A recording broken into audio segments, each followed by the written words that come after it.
Oi, gente, tudo bem? Boa tarde. Então, hoje, finalmente, eu vim trazer um vídeo para vocês sobre esse livro, Libido Dominante, os capítulos 3 e 4, que a Bruna, do Intervalo Literário, foi quase que meio que um desafio para poder fazer esse vídeo, porque esse livro aqui, ele é um livro, ó, muito denso, ele tem muita informação, e a gente meio que tem que selecionar o que vai trazer aqui.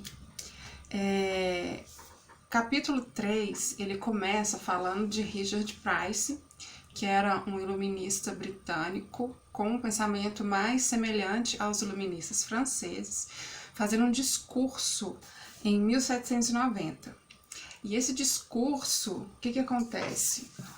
O Edmund Burke fica sabendo, fica sabendo sobre as coisas que Richard Price fala nesse discurso, e daí ele escreve esse livro aqui como resposta, o Reflexões sobre a Revolução na França, que é um livro muito bom, só que você tem que estudar um pouquinho a Revolução Francesa, porque quando você começa a ler, você fica assim, o que esse homem está falando?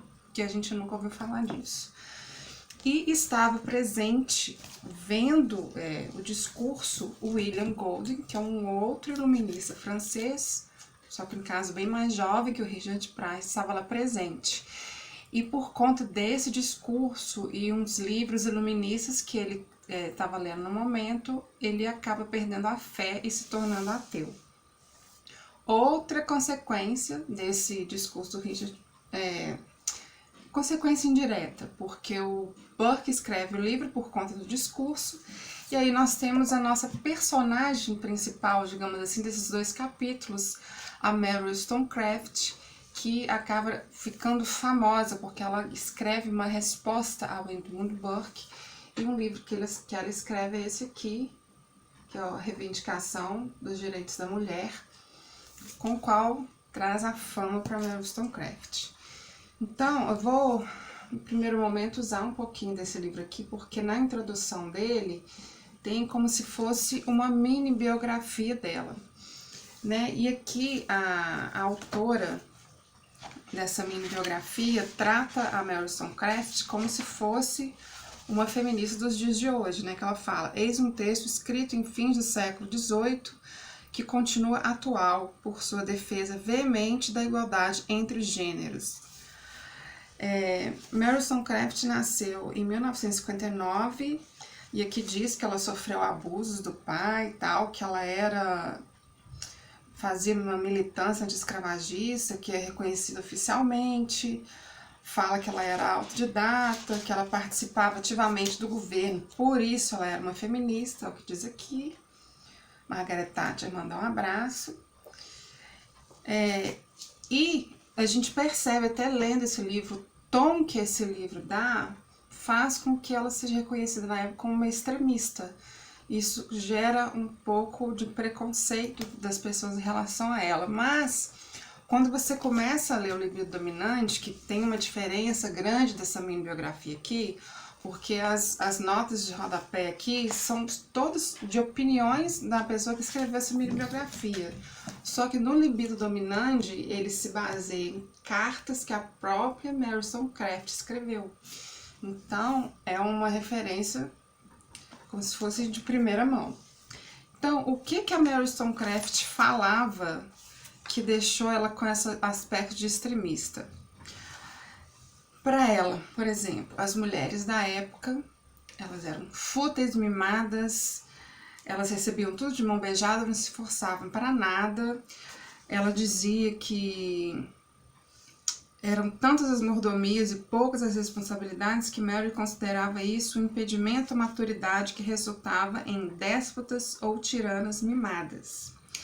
Ela também falava umas coisas assim, que não é bom que o casal se mantenha apaixonado porque uma mulher negligenciada é uma mãe melhor. Só que quando ela fala essas coisas, ela não era casada, ela não tinha filho, então ela não tinha experiência, podemos dizer assim. Por mais que ela já tivesse 30 anos quando ela escreveu, ela não tinha experiência prática sobre isso, que é o que acontece posteriormente na vida dela. Então, assim, a gente não enxerga tanto na Mary Wollstonecraft um discurso totalmente feminista. Não é o que ela fala muito no seu livro. Ela chega a abominar até a amizade entre mulheres, diz ela que não entende como que isso pode acontecer. Só que tem 2 pontos que ela bate muito martelo, que é justamente isso que as pessoas colocam ela como uma proto-feminista, que é a questão da escola pública, que a escola pública, no caso, iria usurpar o lugar da família e educar melhor a criança, porque ela disse que todas as mulheres na época eram tudo burra, gostavam de ficar olhando no espelho, comprar vestido, então que essas mulheres não tinham capacidade de poder educar os filhos, que isso teria que ser o Estado para educar. E a ideia de que todas as diferenças são resultados da educação ou da cultura. Nisso a gente vê aí uma sementinha da ideologia de gênero. Então, a gente voltando aqui para o libido dominante, a Mary Wollstonecraft conhece o William Golding em 1791, só que eles não se dão bem. Ela era famosinha, estava toda metidinha, e ele ainda não estava famoso. Então, eles se conhecem ali, mas não acontece nada. Por conta do que estava acontecendo na época, as influências que ela estava recebendo, as coisas que ela estava lendo, ela também começa a duvidar da fé e ela começa a um culto à razão, exatamente como estava acontecendo na França. Ela fala que a razão, cultivar a razão seria um sinal dos seres superiores, seria um guia para as paixões, pois quando as paixões dominam a razão, esse estado mental é caótico. Isso foi uma das coisas que ela escreve no livro, respondendo Edmund Burke, porque para ela, ela escreveu que a segurança da propriedade privada, que é a verdadeira definição da liberdade inglesa, e na época já tinha uns termos bem assim socialistas, que tinha que ter essa distribuição da propriedade privada, que ninguém podia ter acúmulo de bens e tal. Ela até escreve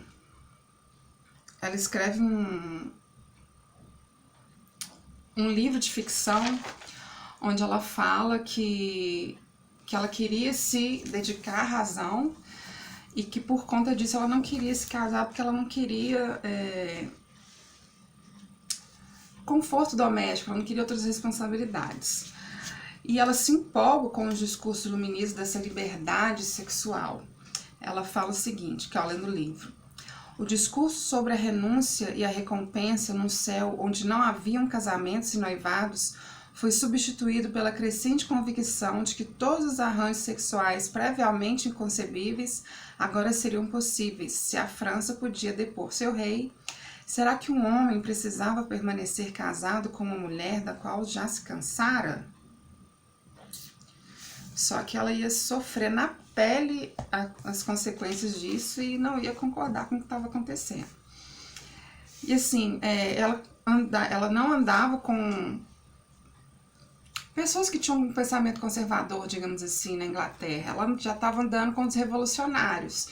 E é uma coisa assim que a gente vê, acho que está um pouco escuro, a gente vê que acontece muito com os adolescentes hoje em dia, as más influências. As más influências, até com a gente mesmo. Você pode até ter um pensamento certo, uma moral cristã, mas dependendo das suas companhias, você pode acabar se desvirtuando para o lado errado, que foi o que aconteceu com ela, que acabou isso regendo um pouco o comportamento dela. Aí, o que acontece? Foi mais ou menos nesse ponto que ela estava descobrindo essa tal liberdade, né? Que ela conhece um pintor chamado Fuseli. Ele era um pintor suíço e ela tem um relacionamento, digamos, platônico com ele. O livro fala que não tem muita certeza disso, mas pelo que ele escreve, dá mais para entender que sim, é um relacionamento platônico. E ela se apaixona por esse homem, e ela quer estar perto desse homem o tempo todo, só que ele era casado.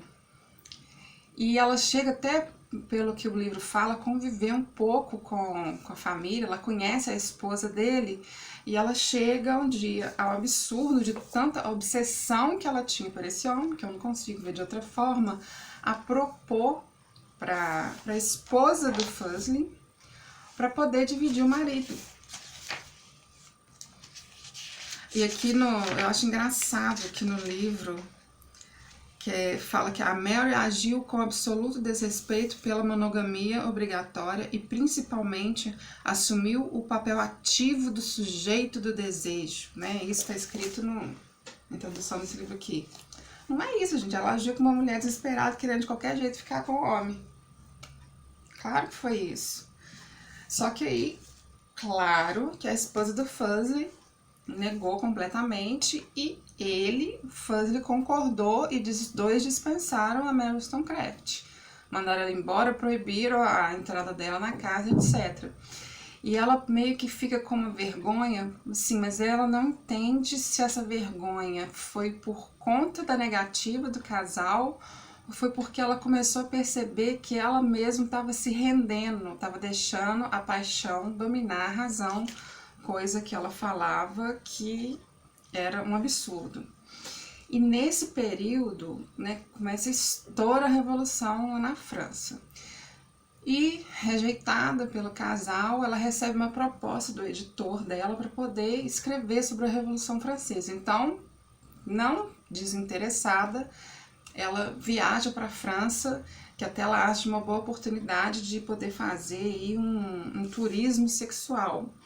Ela fala que em Paris, de fato, posso ter um marido por algum tempo e obter o divórcio quando meu coração vadio ansiar novamente por estar com velhos amigos. Você vê que isso é um pouco do reflexo que ela tinha falado antes, né? Sobre ninguém ser obrigado a ficar com ninguém por motivo nenhum. E assim, ela tinha uma certa ilusão de que ela poderia entrar e sair de um relacionamento sem sair ilesa, sem se machucar, sem nada. Sendo que, repito, ela ainda não tinha tido um relacionamento sério com ninguém. Pelo menos ela não diz isso nas suas cartas. E assim, nesse mesmo momento que ela se rende, né, a essa vontade, a esse desejo, a França estava se rendendo também a seus desejos sanguinários. A morte já estava assim, em qualquer esquina lá da França. Aí eu vou ler aqui um pedacinho que eu achei interessante aqui do final do capítulo 3, que diz: como os marxistas que peregrinavam a Moscou no começo da década de 20, ela viu a Revolução Francesa como uma forma de se entregar às suas paixões, convenientemente escondida do olhar da opinião pública inglesa, na companhia permissiva de outros idealistas que estavam ali precisamente pelo mesmo motivo.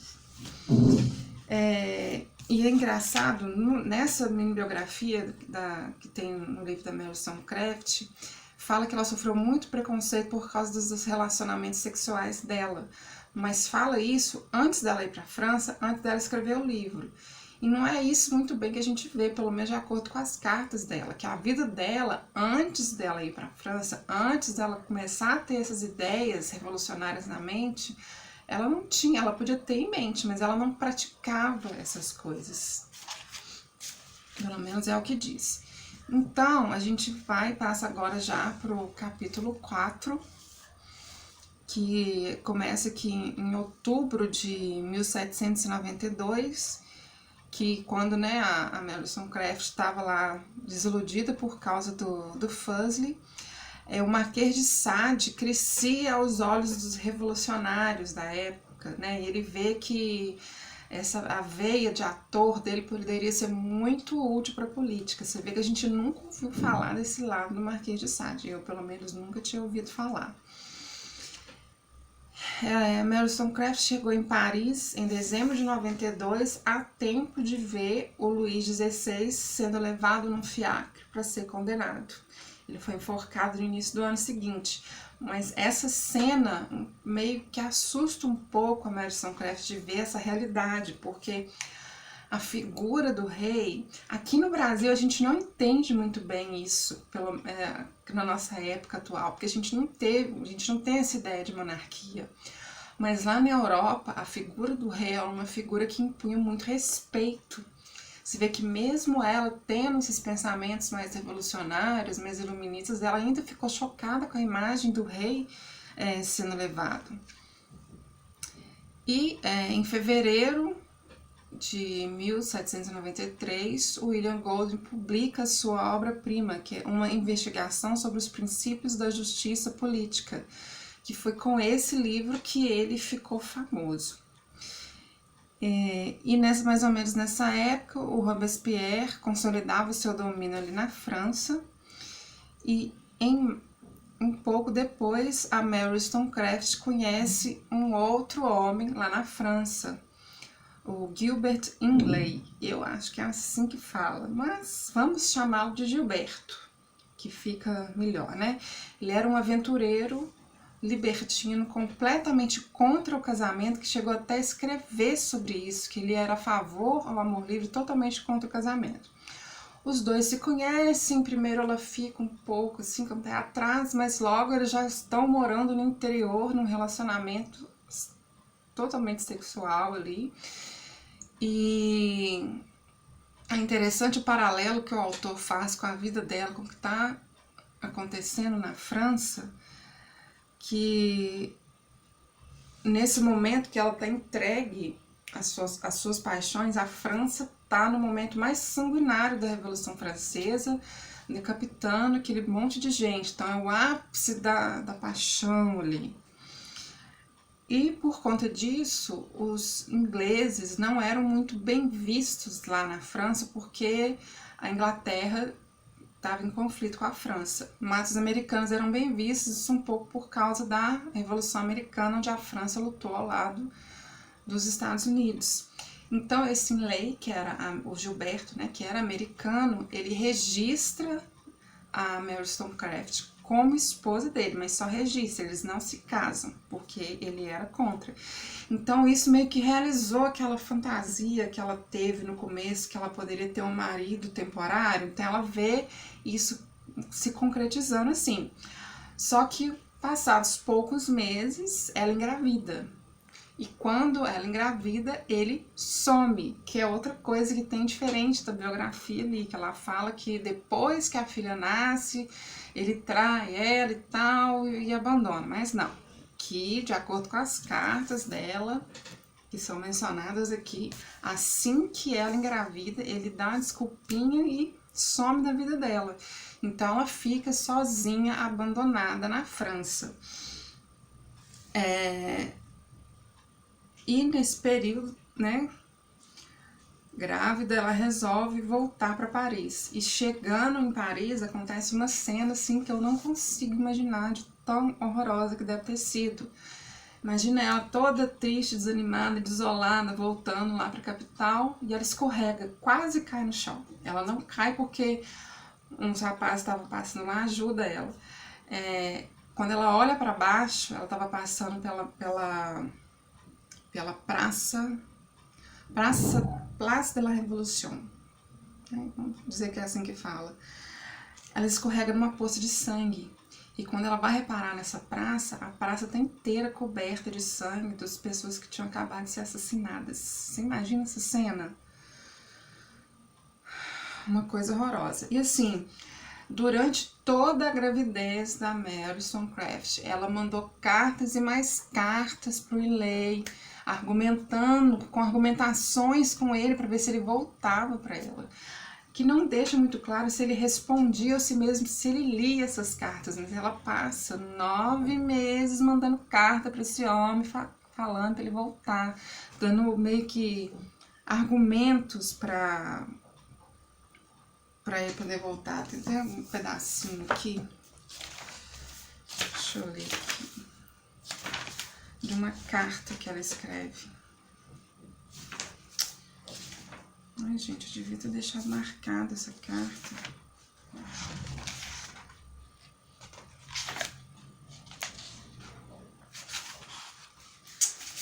Oh, meu Deus do céu.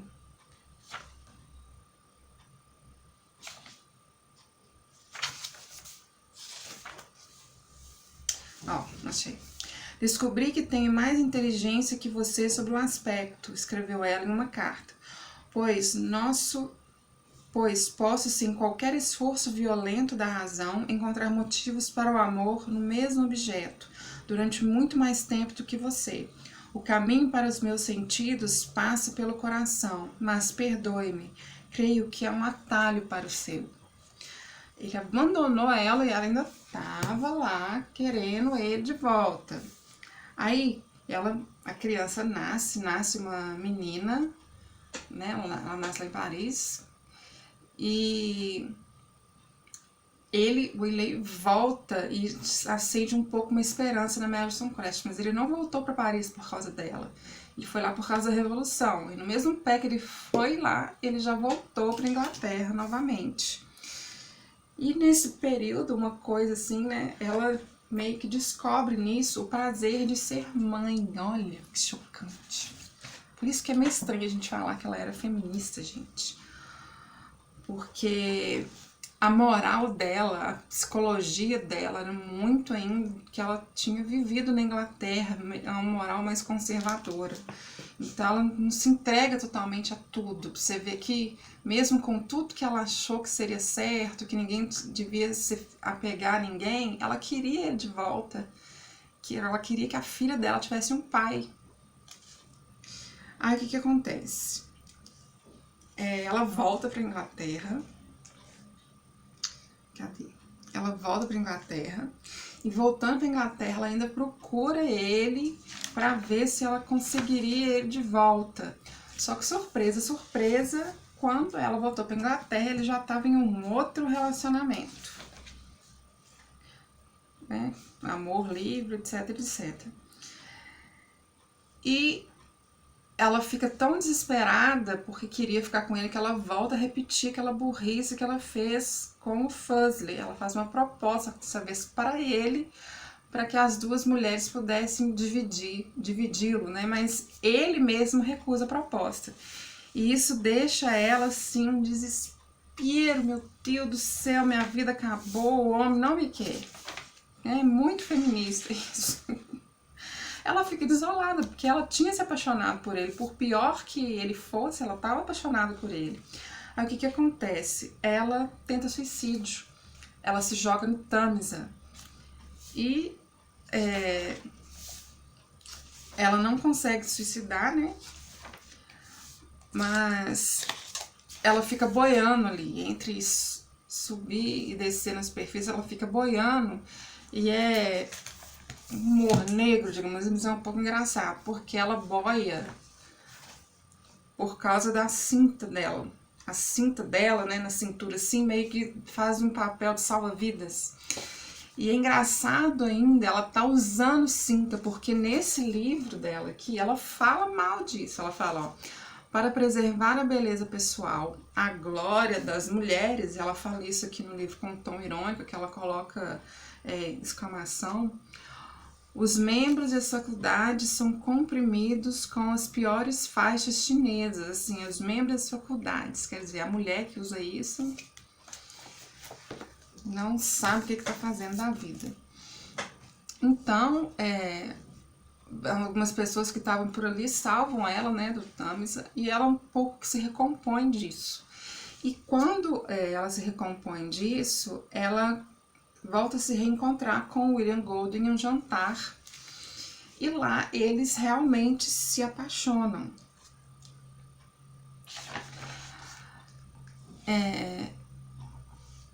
E os dois se apaixonam perdidamente.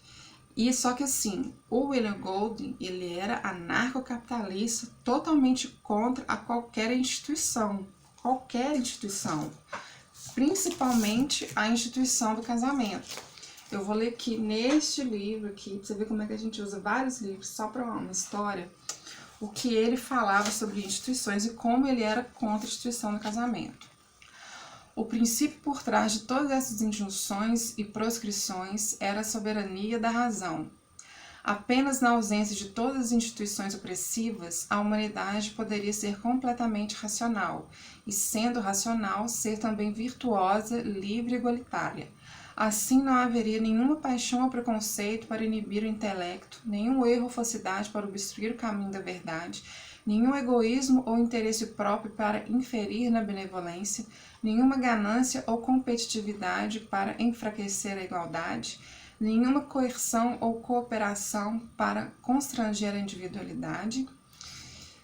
Vai pedir.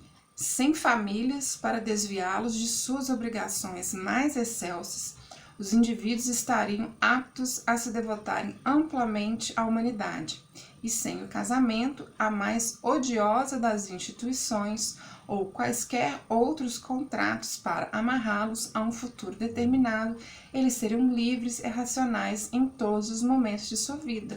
Só que o que acontece? Ele e a Mary Wollstonecraft se juntam, só que ela de novo engravida. E o que ele pensa em fazer? Eles pensam, se vamos nos casar ou não vamos nos casar? O que eu faço? Eu sou tão contra o casamento, mas ela tá grávida. Eles acabam se casando para a segurança dela, porque é o melhor a ser feito, porque é o certo a ser feito. Então ele se contradiz assim completamente, isso um pouco que choca as pessoas do convívio dele, né? Um cara que falou tão mal da instituição do casamento, de repente se casa. Totalmente contra. E eles se casam, né? E ela gravidinha lá, eles vivem muito bem juntos. E ela passa esse extremismo dela em relação ao relacionamento, passa, e ela faz uma declaração de fazer convulsionar qualquer feminista. Nunca estou tão satisfeita como quando o satisfaço. Ai, gente, eu ri muito. Isso de uma carta dela. Ela escreveu, tá vendo? Para de assistir novela e vai estudar história, que você diverte muito mais. Então, em agosto de 97, ela entra em trabalho de parto, mas por complicações do parto, ela vinha a falecer. O William Gold, ele fica totalmente desolado, ele não consegue nenhum enterro, e eu acho que ele fica meio perturbado, que ele começa a escrever várias memórias sobre a Mary Wollstonecraft. Ele quer que a vida dela seja relembrada, só que ele passa a escrever sobre os relacionamentos anteriores, com detalhes muito específicos das relações que eles tinham.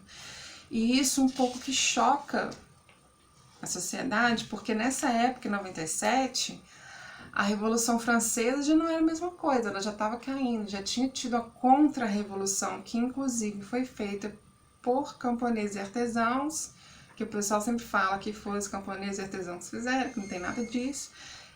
Então, assim, o iluminismo, os filósofos iluministas não tinham mais aquela moral de antes, do início da Revolução. Já era quase uma vergonha, né? O Golding não brilhava mais como sol no firmamento literário. Na verdade, ele se tornou um homem odiado. Seu nome tinha sido associado ao termo filosofia, que na mente popular nunca era mencionado sem uma zombaria de desprezo, e se tornaria sinônimo de ateísmo, traição, redistribuição econômica e imoralidade sexual. Na mente inglesa, tal racionalização morreu junto com o cadafalso sangrento da Revolução Francesa, confirmando que as paixões ilimitadas pela razão levam inevitavelmente à morte. Então, vocês veem que ele realmente faz aí um paralelo com a vida de Mary Wollstonecraft, pega um pouco do William Golding com a Revolução Francesa. E assim, gente, não tem como não fazer um paralelo, mas qualquer coisa que a gente tenta fazer que ofende a Deus vai ter uma consequência ruim pra gente. A gente vai passar por essa consequência. Não tem jeito. Tudo que acontece no mundo, se você vamos pegar, por exemplo, os 10 mandamentos, tudo que sai fora dos mandamentos de Deus, dá errado no final. Ah, mas tem gente que consegue, tem gente que vive rico e feliz, mas daí? O que vai acontecer depois da morte com essa pessoa? Vai valer a pena a eternidade no inferno? Não, né? Então você vê que se entregar às suas paixões livremente, igual eles pregaram, foi uma coisa que a Mary Wollstonecraft praticou na vida dela pela Revolução Francesa. Ela se deixou seduzir por esse discurso e transformou a vida dela num completo desastre. Então, basicamente, é isso que diz, né, capítulo 3 e 4. Mas assim, gente, tanta informação que tem aqui que a gente meio que nem arranha a superfície. Então, eu decidi pegar mesmo a vida da Mary Wollstonecraft, que tem esse paralelo que eu achei mais interessante para vocês conhecerem essa famosa protofeminista que muitas pessoas dizem que é. Mas não existia um movimento feminino na época, assim, então eu acho até meio estranho você querer nomear. Se ela se nomeasse era uma coisa, mas ela tinha uma moralidade ainda. Mesmo que com o discurso inflamado que tem nesse livro que ela escreveu, ela não tinha vivido ainda. E ela viu depois que ela estava errada. Ela percebeu isso pelas consequências negativas da vida dela. Então, é isso. Até o próximo vídeo. Não esqueça de curtir, compartilhar e comentar o vídeo, ativar o sininho, deixa eu ver o que mais. Vou deixar o link aqui embaixo de todos esses livros que eu mencionei aqui. E então, até o próximo vídeo. Tchau, tchau!